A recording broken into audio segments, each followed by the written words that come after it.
Bonjour à vous, je suis Edwige, Astro-Soin. Aujourd'hui, je vais vous parler de la pleine lune du 28 octobre qui va se trouver en Taureau à 20h24.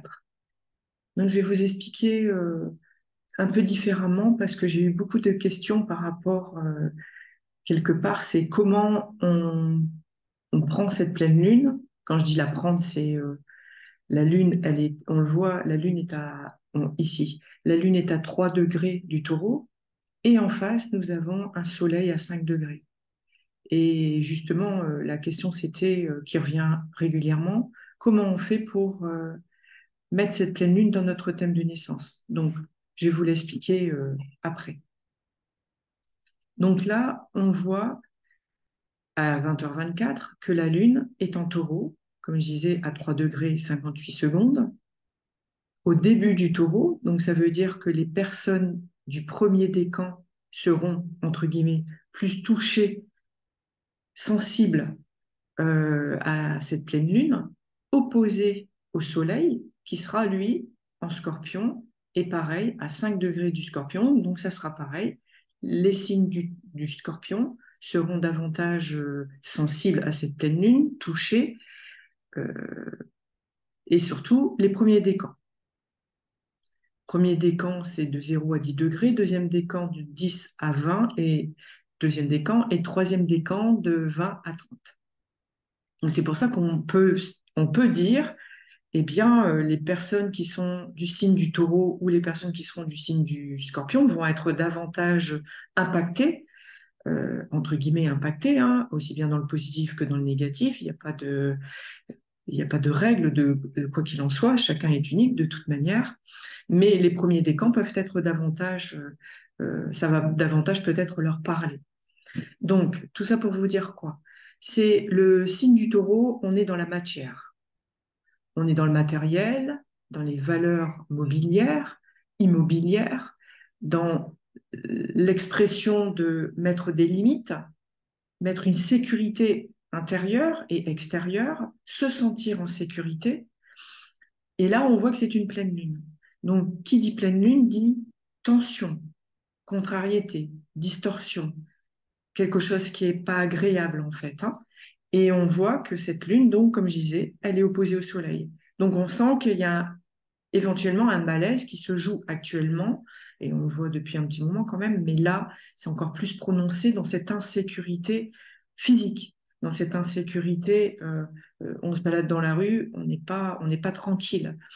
Alors vous allez me dire, oui, mais il ne faut pas être Scorpion, il ne faut pas être tranquille, ni Taureau, c'est vrai, mais après, ça sera tout dépend dans votre thème, si vous avez beaucoup plus d'appréhension sur le devenir ou pas vraiment, ou si vous avez pris beaucoup plus de recul par rapport à tout ce qui se passe, ou pas vraiment, ça vient totalement, et là on peut parler du verbe impacter.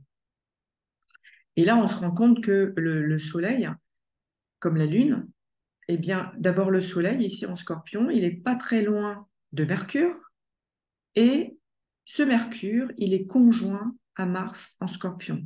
Donc ça veut dire que ce qui est important, c'est de regarder dans le signe du Taureau, là où la Lune est, mais en face, on regarde aussi en Scorpion qui est à l'intérieur. Le Soleil, Mercure, Mars. Le Soleil, le rayonnement, la lumière, la réalisation de soi. Mercure, la planète de la communication, la planète de la manière dont on va communiquer avec les autres et échanger, avoir des transactions si on est dans l'immobilier, les partages si on a envie de partager. Et là, tout d'un coup, on se rend compte qu'il y a un Mars. Et Mars, on est plutôt dans une sensation, un ressenti de violence. La communication, c'est le verbe, la parole ou le souffle. Et Mars vient être impacté, entre guillemets, dans une énergie de Scorpion, de chercher les profondeurs de l'être, sortir sa part d'ombre. Et c'est pour ça, au jour d'aujourd'hui, pour moi, bien évidemment, chacun a son point de regard sur ce qui se passe actuellement. C'est pour ça qu'il y a une once de colère, une once de violence. Elle est soulevée comme ça. Elle est vraiment. Le Scorpion, c'est aller chercher en soi les profondeurs de qui on est. La planète maîtresse du Scorpion, c'est Mars et Pluton. Et comme par hasard, Mars se retrouve à l'intérieur de son domaine, donc du Scorpion. Et on va voir après, Pluton, il est lui toujours en Capricorne, et par contre, il a arrêté de rétrograder, il continue son avancée en Capricorne et on voit que là, justement, il fait un carré à cette pleine lune. Donc on sent bien qu'il y a de la tension. On sent bien que les gens sont nerveux. On sent bien qu'il peut y avoir vraiment un malaise, un mal-être. Et donc, c'est vrai que voilà, et c'est là après que je vous expliquerai comment vous pourrez mieux comprendre par rapport à votre thème.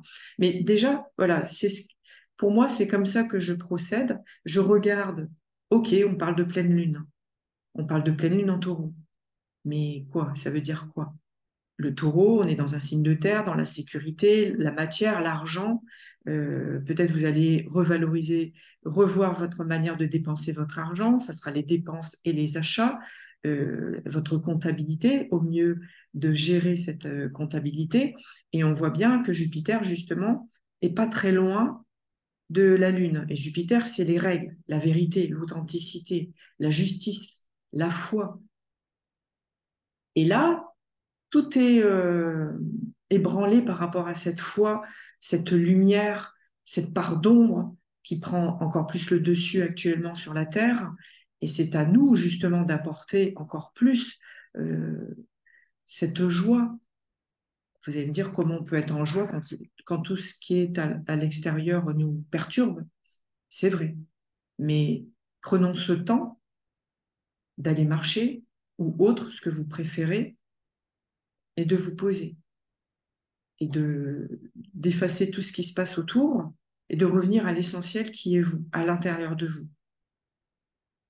Et si justement il y a plein de pensées, laissez venir toutes ces pensées, mais à un moment donné, elles vont s'arrêter. Ça, c'est hyper important. Et le scorpion, c'est un signe d'eau. Donc c'est vrai qu'il y a eu beaucoup de choses au niveau des inondations et puis la période cévenole, comme on dit. Donc c'est toute la pluie, les inondations, les averses, les tornades, les tempêtes, voilà, c'est un mouvement au niveau de l'eau. Et donc, voilà, c'est très perturbé, il est vrai, par Mars, Mercure et le Soleil. Mais encore une fois, le Soleil, il avance très rapidement. Mercure, bah, met un peu plus de temps à avancer. Mais ce Mercure, s'il met du temps à avancer, c'est pour qu'on puisse mieux comprendre ce qui se joue dans la conscience collective. Qu'est-ce qui se passe actuellement, réellement? Quel est quelque part le recul qu'on peut avoir par rapport à ce confinement qu'on a vécu? Est-ce que vous êtes pareil au niveau de votre conscience depuis que vous êtes sorti du confinement? C'est surtout ça qu'il faut comprendre. Est-ce que ça a changé la donnée intérieure ou pas du tout? Et là, ce que je vais faire, que vous puissiez peut-être mieux comprendre, alors attendez, que je m'y retrouve. Voilà, ce que j'ai fait, c'est que j'ai pris comme exemple, j'ai eu envie là maintenant de prendre Lynn Renaud. Je sais pas du tout son thème parce que je l'ai pas du tout étudié, mais je trouvais intéressant de prendre quelqu'un qu'on connaît et savoir quel signe elle est. Alors Lynn Renaud, elle est du signe du son soleil, il brille en Cancer, donc elle est du signe du Cancer, du premier décan. J'ai pu vous dire sa date de naissance, je ne me rappelle pas là à l'instant T, mais ce qui est important, c'était ce que je voulais vous amener, c'est de comprendre comment on place une lune et un soleil en pleine lune. Donc, on a dit que la lune est en taureau à 3 degrés du taureau. 3 degrés du taureau, on voit que ça veut venir ici, et comme par hasard chez elle, ça va venir sur ce Mars et ensuite sur ce Jupiter. Et là, on voit en face qu'on a du scorpion, bien sûr. À chaque fois, de toute manière, en face du taureau, il y a toujours le scorpion. Et on vient placer, pareil, le soleil à l'intérieur, Mercure et Mars.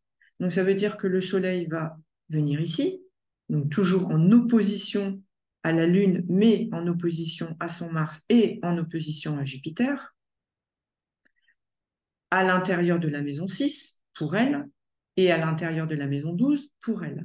Donc, très certainement, au niveau de sa santé, c'est très difficile pour elle, très certainement. Après, je ne vais pas rentrer dans les détails parce que elle m'a pas autorisé d'aller regarder son thème. Mais ce que je veux dire, voilà, en toute discrétion, c'est juste pour vous expliquer comment vous devez faire par rapport à votre thème de naissance.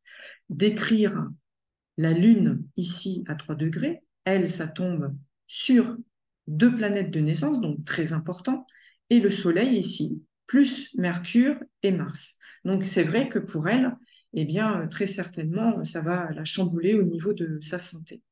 Cette pleine Lune va venir vraiment la perturber au niveau de sa santé. Elle va être encore plus fragilisée que quelqu'un d'autre. Pourquoi? Parce que justement, ça tombe sur un Mars opposé quelque part à, au Mars actuel qui est à 11 degrés du Scorpion. Alors, voilà, c'était de ça que je voulais vous parler aujourd'hui. J'espère que c'est assez clair. Si vous avez des questions, n'hésitez pas à m'écrire aidesoin13@gmail.com. Même sur YouTube, dans les commentaires, vous pouvez liker, partager si vous appréciez et commenter. Parce que voilà, on est en interaction. C'est pas juste moi qui explique un thème ou une pleine lune ou une nouvelle lune. Et je fais aussi des ateliers et des formations. Je vous souhaite une très très belle journée et je vous dis à très bientôt.